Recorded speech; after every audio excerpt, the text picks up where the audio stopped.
I'm Ray Barry, and this is the Audio Wave Cafe podcast.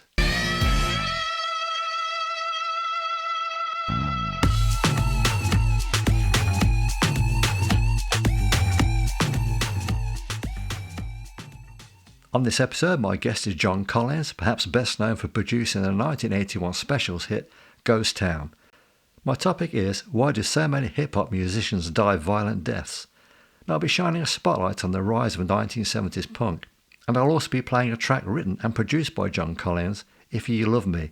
Okay, let's move on.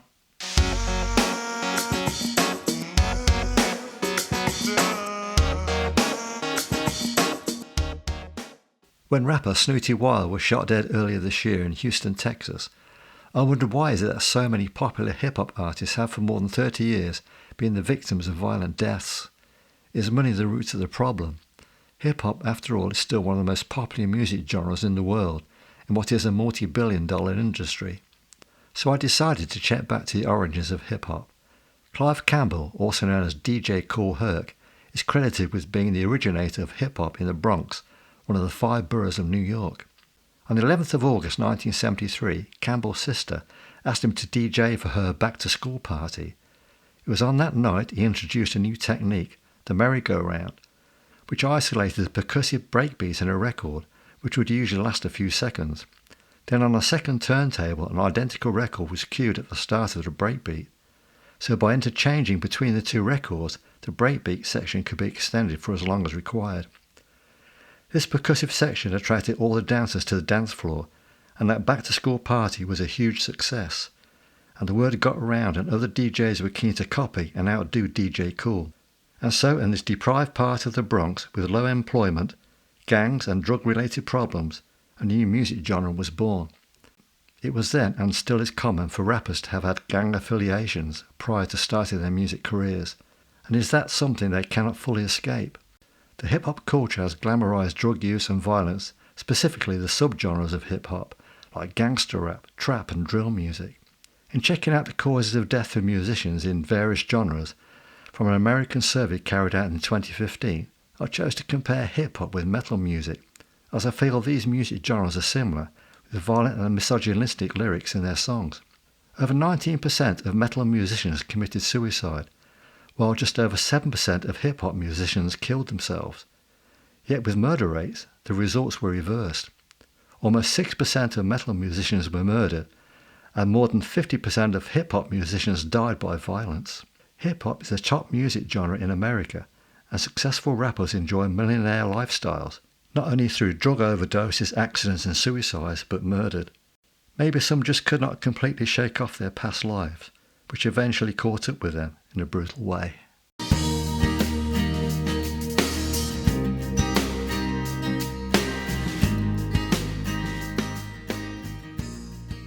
Today my guest is John Collins. He has his own recording studio and record label, Local Records.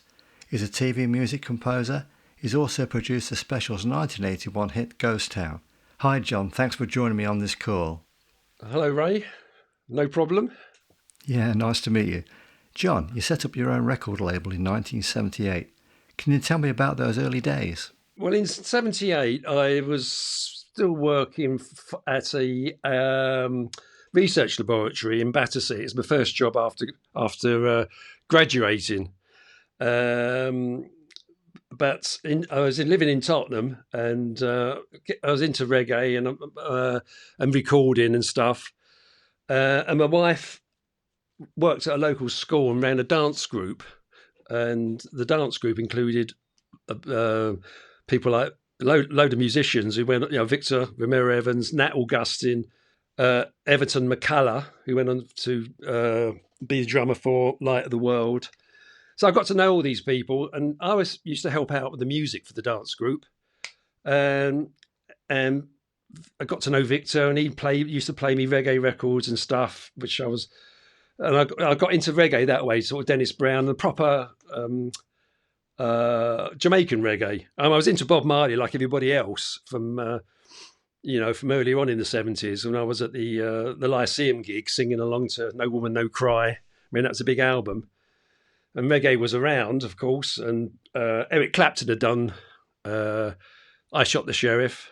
But the real Jamaican reggae, I mean, these records are fantastic. And if you heard, they were made for sound systems, so they just sounded great. And the record shops around me, like Third World Records, had fantastic sound systems. And I almost as a hobby, because I had this setup and the interest in reggae, I did my first LR1 while I was still working at British Steel, just to see what it was like, really, just to have interest. And I took it into Third World Records, gave it to Count Shelley. He put it on and said no, and gave it back to me. So, but I did actually sell them eventually. It took about a year to sell all those. I had 1,000 pressed, I think. But I used to go, there was like Lightning, Rough Trade, all these places. I mean, it was a time for do-it-yourself record labels. And I suppose that's what I was drawn into that. I mean, the Specials were doing the same thing, I suppose, with two-tone at that time. The thing just to do was to, do your own recording and go to a pressing plant and have some records press. So I did that. But 79, the labs closed down, and I thought I'd have a go at just being a record producer and making more records, give it a couple of years and see. And I could always go back to computing or whatever it was I was doing. But then the fourth record I put out was At the Club, which did actually just take off. And then going back into Third World Records, Count Shelley immediately took 100 and paid me cash for them. So that just took me by surprise. It was amazing, the nature of a hit. It just suddenly everybody wanted it. And before I knew it, it was number one in Black Echo's reggae chart. You mentioned At the Club by Victor Romero Evans. Can you explain the link between that single and Jerry Dammers of the Specials? Well, with the early records, I mean, going back to LR1, like most people in those days would try and get John Peel to play it. And that seemed to be, he was the go-to person for, homemade records. And I took LR1 down there and hung around outside waiting for him. And he was, I suppose this was his thing. He was very polite. He said, I've got my records for tonight. I listened to it over the weekend, and if I like it, I'll put it in next week. Is that all right? Because no, play it. Anyway, and he did play it next week. And I told him it's made him a front room because I thought that would be like a selling point. Yeah. Homemade records and all that. And it was made in the front room. The drums are in the back room, but I mean, I didn't tell him that. But the drum, I had a hole in the wall where the cables went through because the neighbours couldn't have been very pleased with me. There's no soundproofing. But he played it and he said, I won't do the John Peel voice, but he said, this chap gave me this record and tells me it's made in this front room. I have no reason to disbelieve him.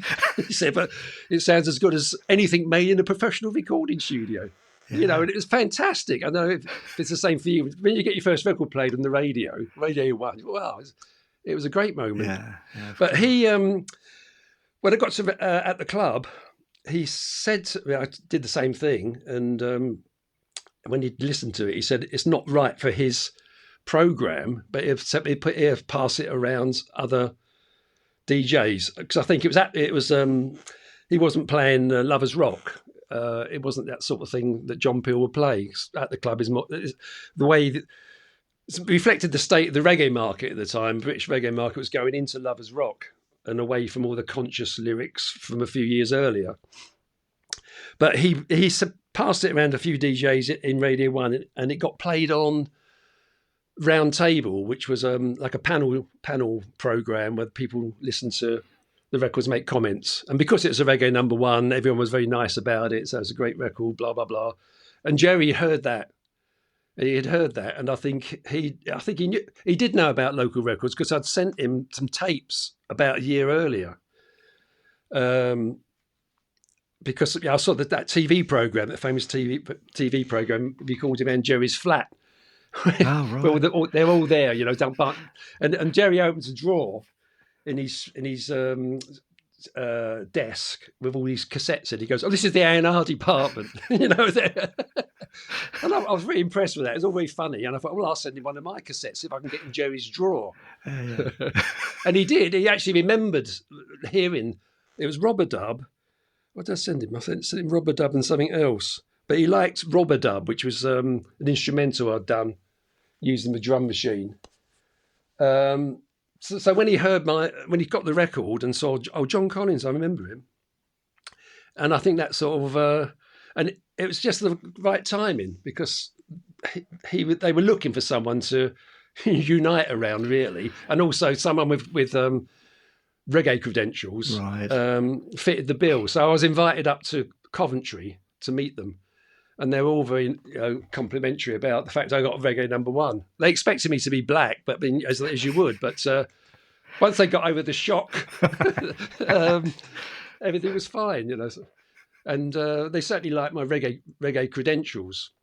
I mean, I'd recorded on 4-track in my front room. I had a TIAC 4-track, and Jerry suggested going into Woodbine Studios with 8-track, and I thought, oh, bloody luxury, 8 tracks, fantastic. But they'd spent a lot of money on their previous album, on the 24-track, so they were stepping down, I was stepping up. Yeah, I had read that Jerry became disenchanted with working in expensive, fancy studios. Yeah, I think that was his position at the time. There was, I think they were spending a lot of money and not getting anywhere, and and he liked fiddling around and sort of, he did take a lot of time, and the idea of doing it in a cheap studio is obviously a bit better. I mean, I didn't like. In fact, we shared a dislike of digital reverb at that time, the very early digital reverbs.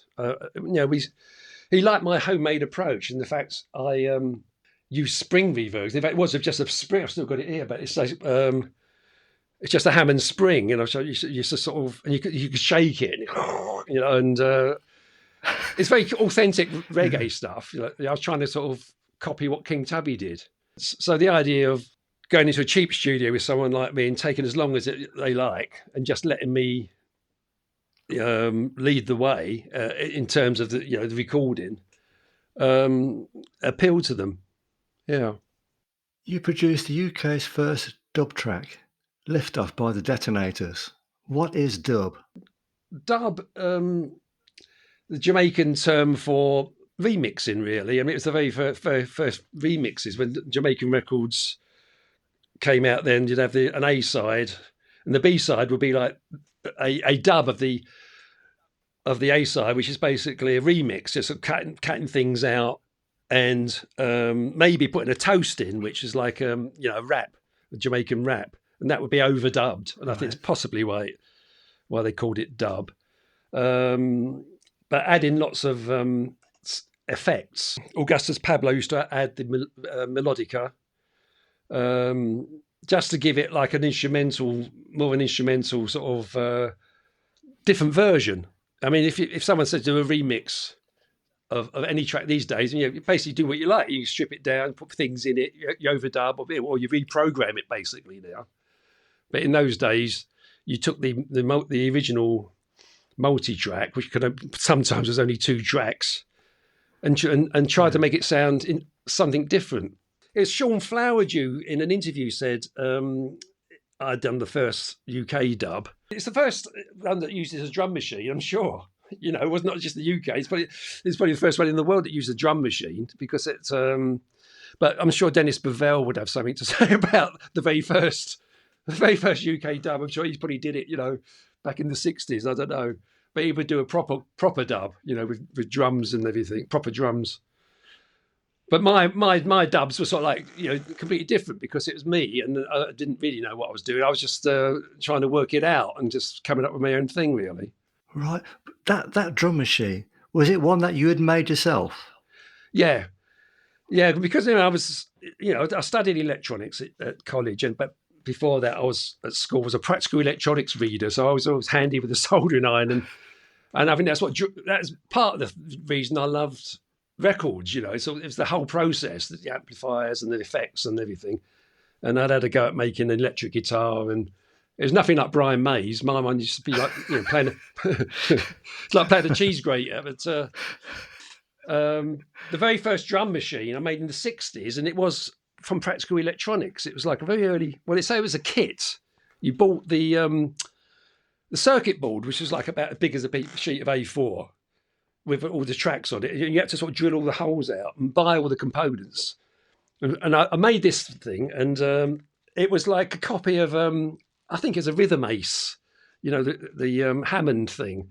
So you press the button and you've got Bossa Nova or the Begin. And the one I liked the most was Slow Rock, which is basically boom, boom. And I thought, well, that's all I need really. And also I would like separate outputs. So I made my own one with just 3 sounds on the bass drum, snare, and a hi-hat with 3 separate outputs. So I could put reverbs, for example, on the snare, and the hi-hat, which was just like a burst of white noise. I could actually EQ that and try to make it sound a little bit more effective. But I always found I had to overdub like a maraca or something because it was a bit boring on its own. But you needed something like that. I mean, you're recording at home. Everyone's got drum machines now, but you need just basically for a metronome, just to sort of, when you're doing the basic track, you need to play along with something. Especially with reggae. You produced Ghost Town at Woodbine Street Studios in Leamington Spa. Do you have any memorable moments that you could share with us? Well, the tracks were laid down there, and then I brought the tape back to Tottenham because, again, in my mind, I was trying to be like King Tubby. He'd take his tapes, from all these various studios and go back to Drumley Avenue and back to his laboratory. That was my idea. But recording the tracks themselves, I think, they'd been there before and knew John Rivers, and they'd all worked together before. So I sort of let them get on with it, but I had to nudge him in the right direction to sort of try and, give myself a chance of using my techniques on it. And one of the things was, again, I wanted a very simple drum pattern. If they had 3 drums, fine. Just like if you look at Sly and Robbie, all you hear, there's no drum rolls in it, or even crashes in some of them. It's just bass drum, hi-hat, and snare. John Bradbury turned up with a Simmons kit, and he was setting up downstairs, Woodbine, so I should say. I had a downstairs room, the basement, and the studio was like in the front room, a bit like mine, the house layout, but you had a basement. And people were coming up the stairs going, he's got a Simmons. And they're looking at me. You're the producer. What do you think? I said, well, I don't like Simmons. You better go and tell him then. So I did. I went downstairs. Well, in fact, what I did, what's this? You have to he might have been right, but I sort of let him plug it in. And it was very expensive at the time, but it was terrible. It was and he's like had this great big box of knobs on, and he's fiddling around. He didn't really know how to get a good sound. I don't think you can get a good sound out of a Simmons, but he was trying. And then eventually, after a while, he realised he wasn't going to do it. I said, well, why don't you just try using real drums? He said, I didn't bring my kit, and there was some in the studio, just the bass drums, snare, and hi-hat. I said, well, just set those up. I said that'd be better. So I'm getting back to my drum machine, but played by a real person, So John Rivers actually went upstairs and he set it up. He said, this is great because you've only got 3 mics. You've got less crossover and everything. If you've got a big kit, and with these drummers who want to mic everything up, sometimes you get very messy sounds, because you get a lot of pickup from other mics. But there were nice sounding drums, and it was that basic drive, a beat on Ghost Town wouldn't have been there if he'd had his Simmons kit or his normal kit. I'm sure he would have, put a few more bits in. And because, I was in the, lift-off sort of mode, I just wanted basic. This is what I do. I didn't think, I didn't know if it was good or bad. It's just this is what I do. And I thought if they want me to produce it like I would one of my records, this is what I do. The drums, because there's only 3 drums anyway, mono on one track. The bass, mono, of course, on one track. And John Rivers, this is interesting. He said, normally I would mix the bass and drums together in stereo, which I think people who wanted like a bigger 24-track sound would mix down into stereo, sort of to make it sound, where the diggly dinks between the speakers, to get the split. I didn't want that. I mean, in fact, a lot of, again, Jamaican records were in mono anyway, because you got a better, heavier sound in mono. Stereo was really just for special effects. Ghost Town sort of goes into stereo on the chorus with the reverb and the yeah. So they bounce between the speakers, just so it opens up at that point. But the rest of it comes right back down to mono. But if I hadn't have been there to say, I don't know what, you couldn't have, if the drums and the bass have been mixed together. Well, if you think at the end of Ghost Town, it goes down to this town is coming like a ghost town. It's just bass and drums. And then I cut the drums out. And I cut the bass out. And it's just the drums. The end now is, well, it has been ever since I did it, was like sort of dubby. And that's basically cutting things in and out.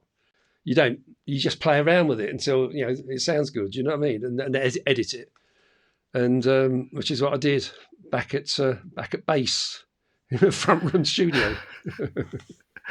I believe there was a tension in the studio during the recording session. Is that correct? Not really. I mean, I think what had happened before, when they went to John Rivers before I was there, I don't know what they recorded there, but when they were all piled in, I think John was a bit miffed that Roddy started picking the soundproofing, which is only egg boxes.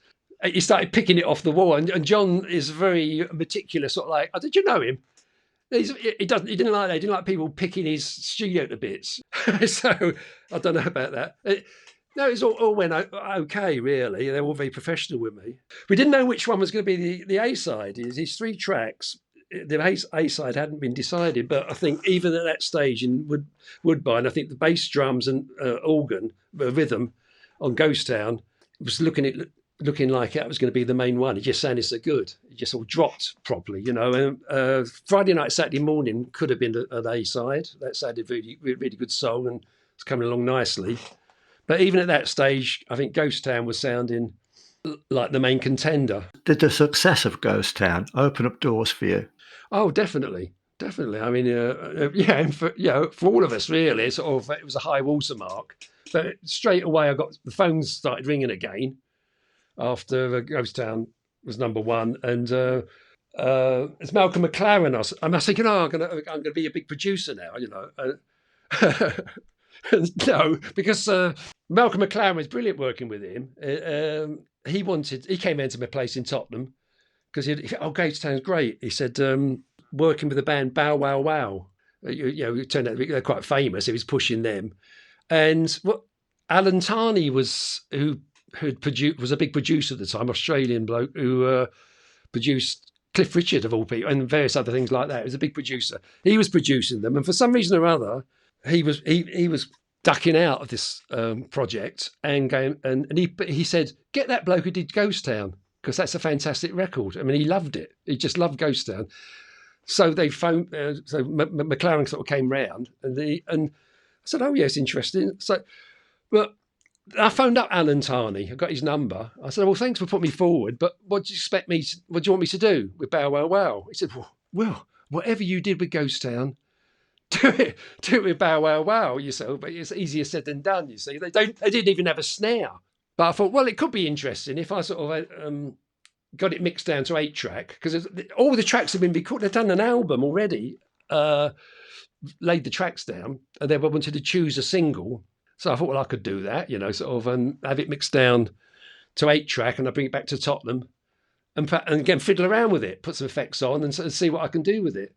But I went for a meeting at RCA with a very beleaguered A&R man, and because they spent all this money, the producer had buggered off, and then there was me with Malcolm McLaren sort of sitting there, and I said, well, can you mix? What I'll do is I'll mix it down to 8-track. And as soon as I said that, it looked like Mr. Burns pressing the button on his desk. So I thought I was going to go down the trap door, mix it down to 8-track. We just spent all this money, sort of recording it. And I'll take it back to Tottenham. Oh no, stop there. It could have been interesting, but it get any further than that. I was moved more into TV music, and having a home studio was more appropriate then, because at that point TV was being deregulated.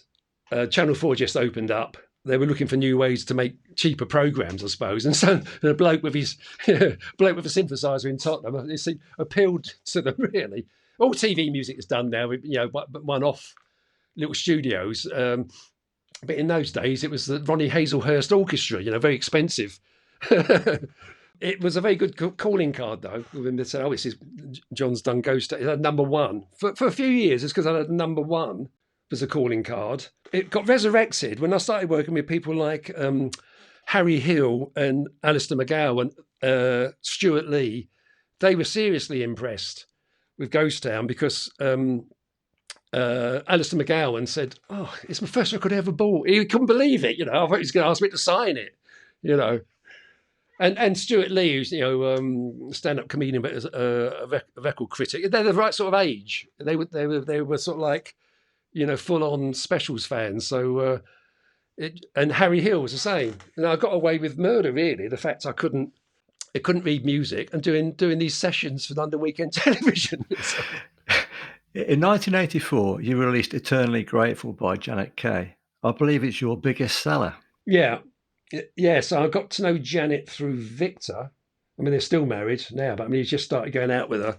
And he's an actor, she's an actress, and we ended up working on the same TV programs. So I got to know her. So I thought this is a good opportunity.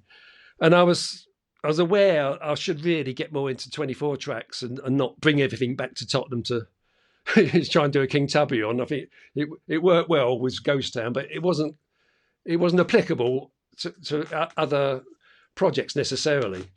And that record came out really well, and put it out on local records. And because it's Janet Kay, and because it was dance music, the reggae shops were still selling it. But then there's also Bluebird Records, and there's a dance shop, so it was like a bigger market. And I sorted out at that point some distribution through PRT, and it worked really well. And it ended up selling about 18,000, which is a lot for me. 18,000 12-inch, which is quite good. At the club was, I don't know, I'm guessing here, but at the club was less than that. At the club was about 12 or 14,000, which was good. But before, people were always telling me some reggae records could sell 50 or more just in the reggae market. It was a big market, but it was declining a bit when I got into it. Everyone was moaning it's not like it used to be. But the dance market was very good at that point. So yes, it was my biggest seller for those reasons. In recent years, you created Choral Dub. What is that? It's a mixture of Renaissance choral music and reggae, or dub reggae.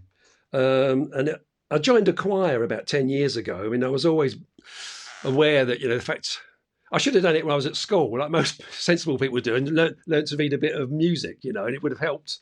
Well, I think it might have helped a bit. I don't think it made any difference with the specials, because none of it was written down anyway, so it didn't matter. So it swings and roundabouts. I mean, the fact, but for the TV music, I think the fact it could have been good to read a bit of music and arrange things a bit. So I joined the choir for that reason, and I suppose while I was singing the bits there, I think, this just sound really good with a good bass line on it and drums. Some of the folk tunes also, and it's the same sort of atmosphere. And of course, as reggae and dub reggae, and when you think about it, when I think about it, there's a lot of biblical references in reggae. There's a lot of like the Rivers of Babylon. That's just a straight psalm. And also, when you look further, most of the Scatolites and most of the Jamaican musicians were trained at the Alpha Boys School, which was run by Catholic nuns. And all the brass there, all the jazzers there were taught by the nuns. So there's a link there, as I'm sure. It's a lot of ancient choral Renaissance music. The actual, it's like about half a dozen tracks mixed in together. You could take 8 bars of one of them, loop it. The only thing it hasn't got, as I say, is the repetition. But there's so much music in it, which is recognisable. And I played it to the choir master, the very first one, who used to be Jonathan Rathbone, was the choir master in my choir. It's an amateur choir, but he used to be in the Swingle Singers, and he's a very, very good arranger. And he used to be a chorister at Coventry Cathedral as well, which is a bit odd. I mean, a funny mix. And he remembers going to the vicarage when he was a chorister and seeing Jerry Dammers, because Jerry Dammers' dad was like not Dean or Deacon Dammers or whatever he was, but he lived in the vicarage anyway. And he remembers seeing Jerry, a young Jerry, playing jazz on the harmonium in the vicarage. But he was all for it. He said, "Oh, this is really good." And I was trying to work out what to do with it. I was hoping he might say, "Oh, yes, we'll sing it, in our next concert. You give us the backing track." Wasn't too sure what to do with it. But he pointed out to me that all these trained choristers, like, Coventry Cathedral have got a choir. All these places have got choirs, all trained. They read straight off the page, these pieces. And he said, it's like falling off a log for them. They sing, they grew up this music. So I booked some of these singers, and it's brilliant. I worked out the backing tracks from the music, which is like part of my rationale for doing it. You just follow the scores, put the chords in, then this is the difficult bit. It's the creative bit. You work out a reggae rhythm that fits, and I can usually think of one. Sometimes, depending on the tempo, sometimes it's more of a rock steady thing, or sometimes it's more of a silly games type thing, or there's always a track that it sound good in this groove. But once I've done that, the singers just sing straight off the page. And it's very impressive what they do. And everyone who's done it, the singers, didn't think this would work. Everyone's shocked and also very pleasantly surprised that there is such a parity between them. Choral, you wouldn't have thought Thomas Tallis in dub would make sense, but since people hear, I can send you a track and you see what I mean. I've listened to some of the stuff. It does work. I was impressed. I really was. Has it attracted any interest from the public?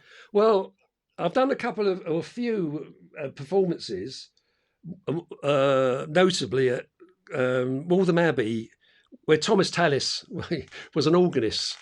And I was just trying to find I always wanted sort of like somewhere like down in Shoreditch with a load of hipsters. I think I'd love it myself. I couldn't find, I hadn't yet found a venue for it, but the Waltham Abbey, the vicar there, Peter Smith, was a Specials fan. Again, and he turned up at the gig.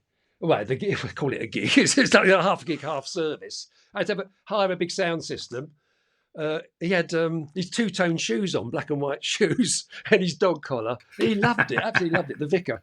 But in Waltham Abbey is a bit of an out-of-the-way place, so it didn't have a huge audience. But the last one we did was in Waltham Abbey. No, sorry, Walthamstow, which is more towards what I was thinking. It was like a mix. Walthamstow Village is quite a hipster sort of area.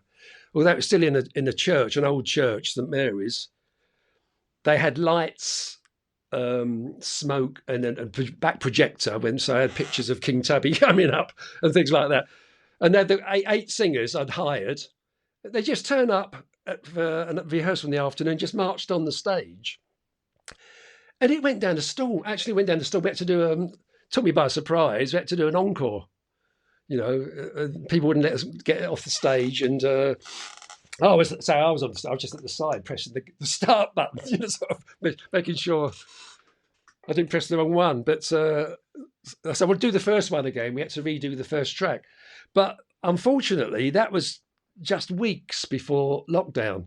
And like a lot of live performances, it just came to a complete standstill. So I'm in the position now thinking, I suppose I'm being a bit lazy. I could be a bit more active to hunt around and get some more venues and get it going again. Because I can use any set of singers, really, any set of trained singers. All they need is like an hour or two in the afternoon to a rehearsal. And all they need on stage is enough light to read the score. And then the rest of it, I imagine it being like almost like a Pink Floyd concert. You know what I mean? Lots of visuals going on. The choir, I don't want the choir. The choir sometimes, it's quite interesting just watching these stiff, classically trained people sort of not dancing, but they're moving to reggae, but even just swaying in time, it looks quite impressive. As long as they don't try and do, any gospel moves. I mean, they won't though. But I've been in touch with them, and they said, "Well, yeah, you can. This is how much it'll cost you, and you've got to." Well, it's the promotion, really. I need somebody in between to do all that and set up the sound system, like I did it in Walthamstow. There's a group there that called Music Halls Project. I think most of them are volunteers. They sorted out the sound system and the lights, smoke machine, back projector, and all I had to do is turn up with the music and the singers. But if I want to do Coventry, I mean, obviously, they sold the tickets as well, so you need someone to promote it, basically. I mean, I'm sure because being in a band yourself, it's not just, you can't just turn up and expect an audience. Are there any interesting projects you are currently involved with? I spend a lot of time doing my websites and putting up things about, Choral Dub and extending the repertoire of Choral Dub. I spent quite a bit of time on remixing, mixing Don't Scratch My Soca just down here. But on the whole, it's quite, it's quite a quiet retirement for me. But it's quite nice just fiddling around with things that interest me. But what really interests me is the Choral Dub, and I suppose hopefully I'll find some more venues. Once there's a bit of a rush on at the moment. I feel like everyone's, like even the specials, everyone's had their tours interrupted through COVID, and everything's sort of catching up again now. And not that I'm in that league in terms of audience, so it shouldn't really put me off. I should get back in touch with I don't know, find some hipsters somewhere to play it to. But do you have hipsters in Coventry? You must have you? Oh yeah, of course. If there's a hipster venue who wants to hear Choral Dub, do let me know. Well, if you and the Choral Dub crew come to a church near me, I'll be there. John, it's been fascinating talking to you. Thanks very much for being my guest. Thank you. It's a pleasure. Thank you very much. You're welcome.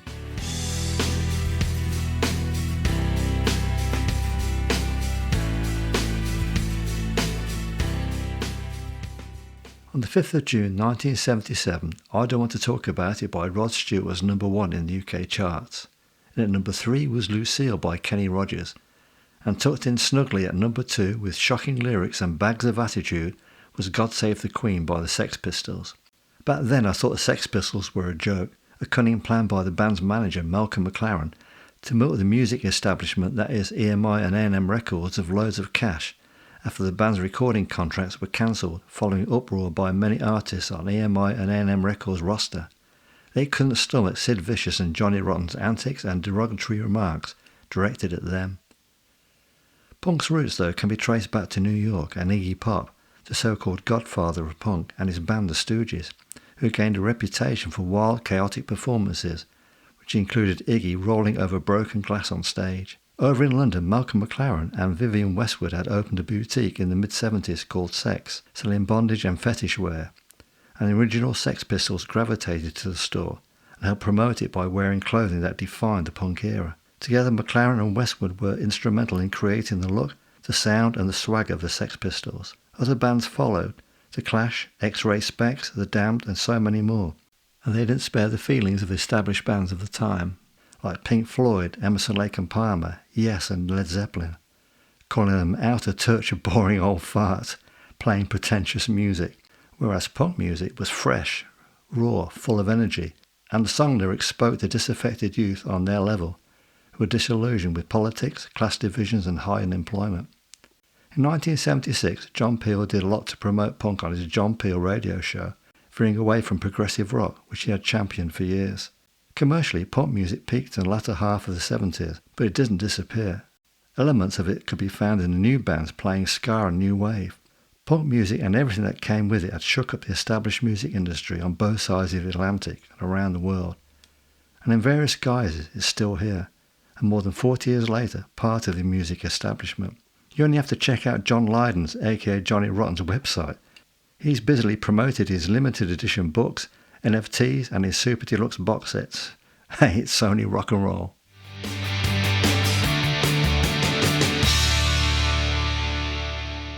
The brainchild of John Collins, Choral Dub is a fusion of Renaissance choral music with dub reggae, and coming up is a tune written by Thomas Tallis and sung by a choral group. The track is mixed and arranged by John Collins. If You Love Me. Now here it comes all over, Revival Special. Old time thing come back again. Rolling round the bend, go tell a friend.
That was If You Love Me, a choral dub track by John Collins. You can find more tracks on John's local records website, localrecords.com.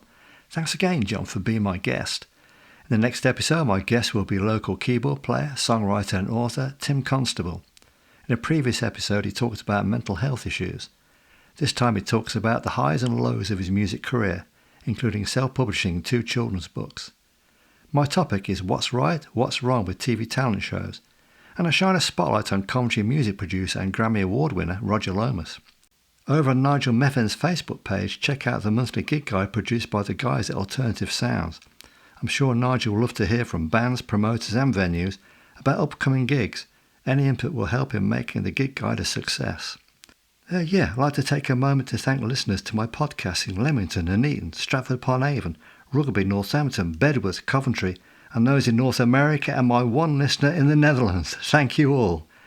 Surely that's it. Yep, I'm done. Till next time.